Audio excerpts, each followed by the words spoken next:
Last video के अंदर हमने एपी की nth टर्म पे बेस्ड क्वेश्चंस की प्रैक्टिस की। अब हम उसी डिस्कशन को नेक्स्ट लेवल पर लेकर जा रहे हैं, लेकिन उससे पहले कुछ फंडामेंटल पॉइंट्स को समझना बहुत ज़रूरी है।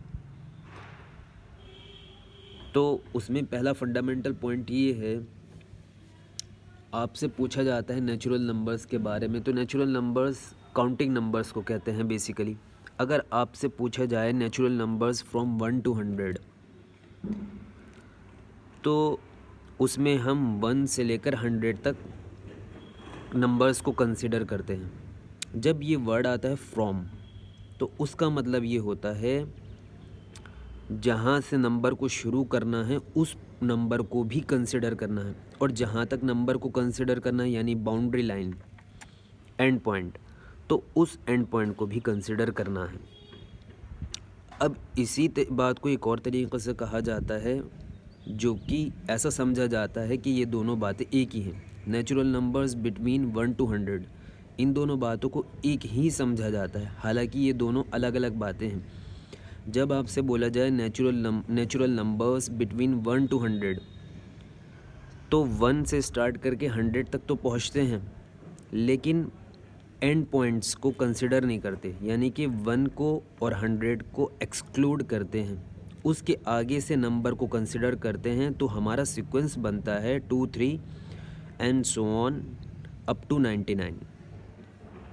अगर आपसे बोला जाए इवन नंबर्स फ्रॉम 2 to 100, यानी 2 को कंसिडर करना है और 100 तक पहुंचना है, तो ये हमारा सीक्वेंस बनेगा।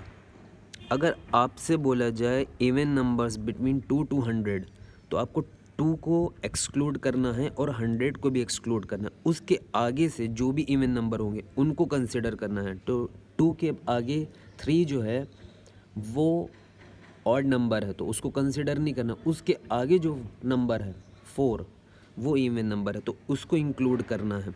इसी तरीके से 100 को एक्सक्लूड करना है बिटवीन के केस में, और उससे पहले जो इवन नंबर होगा उसको इंक्लूड करना है। अगर इसी में एक और बात बोली जाए इवन नंबर्स फ्रॉम 1 to 100, अब लेकिन 1 तो इवन नंबर नहीं होता, 1 ऑड है, तो 1 के आगे कौन सा इवन नंबर होगा? 2, तो वहाँ से हमें सीक्वेंस को कंसिडर करना है। अब 100 तक बोला है 2 फ्रॉम 1 to 100, तो 100 को इंक्लूड करना है अगर ये इवन है तो, और 100 इवन होता ही है तो 100 को इवन हमने 100 को इंक्लूड किया है। तो एक ये छोटा सा पॉइंट था जिसको समझना बेहद ज़रूरी था। अब ये यहाँ पे कैसे यूज़ होगा उसको समझते हैं। ये एक एमयू का क्वेश्चन है। इसमें बोला गया है कि आपको नेचुरल नंबर्स बताने हैं बिटवीन 300 to 500, जो 7 के मल्टीपल हैं। इसी बात को एक और तरीक़े से कहा जाता है डिविजिबल बाय 7।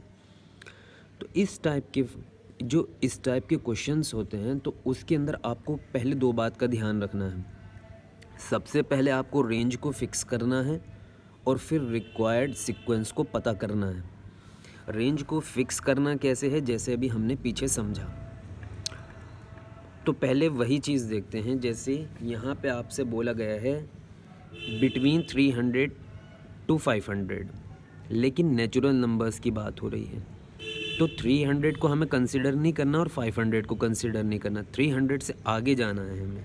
तो यानी हमारा रेंज क्या होगी? 301, 302 अप टू 499, ये हमारी रेंज फिक्स हो गई। अब हमें रिक्वायर्ड सीक्वेंस को पता करना है। रिक्वायर्ड सीक्वेंस वो है जो हमसे पूछा गया है, मल्टीपल ऑफ 7। अब ये हमारी रेंज फिक्स हो गई। अब हमें देखना है कि ये नंबर 7 से डिविजिबल है या नहीं। तो इसको हम डिवाइड करके देखते हैं। ये 4 टाइम्स गया,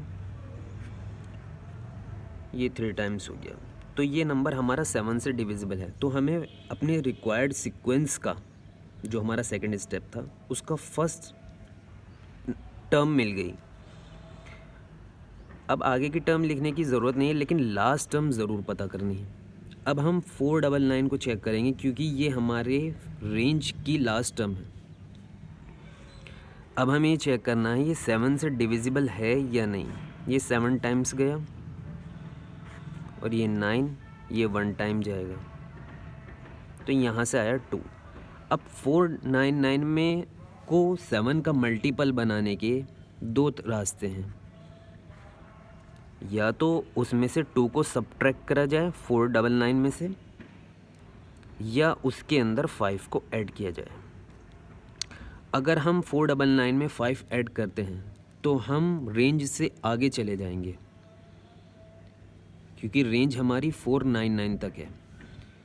तो हमें रेंज से पीछे रहना है या रेंज तक रहना है। तो दूसरा ऑप्शन ये है कि हम 2 को सब्ट्रैक्ट करें 499 के अंदर से, तो हमें नंबर मिला 497।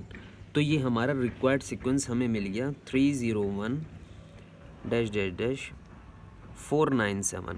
ये हमारी फर्स्ट टर्म है, ये लास्ट टर्म है।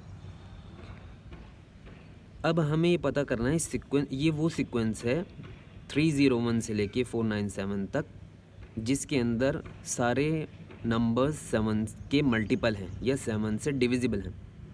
अब हमें पता करना है सीक्वेंस के अंदर कितने टर्म्स हैं। तो उसका तरीका हम पीछे सीख कर आए हैं कि लास्ट टर्म की पोजीशन को पता कर लिया करते हैं। लास्ट टर्म की पोजीशन को पता करने का तरीका ये है Tn is equal to a plus n minus 1 into D.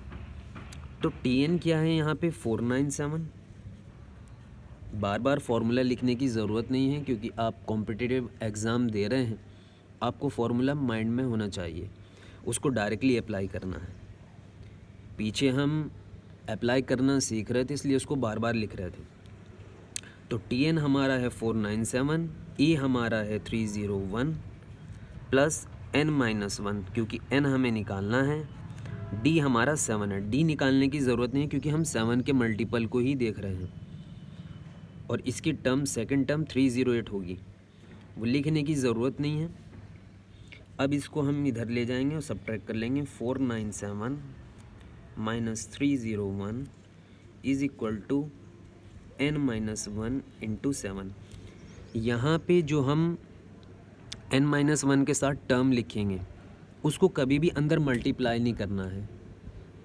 ये सिर्फ टाइम बचाने का एक तरीका है, क्योंकि यहाँ से जो भी आपको रिज़ल्ट मिलेगा वो ज़रूर 7 का मल्टीपल होगा, यानी 7 से डिवाइड होगा, इसलिए इसको अंदर मल्टीप्लाई नहीं करना है। तो यहाँ से आया आपका 69196 और यहाँ से आया आपका 9 माइनस 1 इंटू 7। अब 7 से इसको डिवाइड करते हैं तो ये जाएगा 28 टाइम्स, तो यहाँ से n आपको मिल जाएगा 29। तो ए आपका करेक्ट ऑप्शन है। अब इसी पे बेस्ड हमारा नेक्स्ट क्वेश्चन है जो आपको खुद ट्राई करना है, और इसका करेक्ट आंसर होगा ऑप्शन सी 38।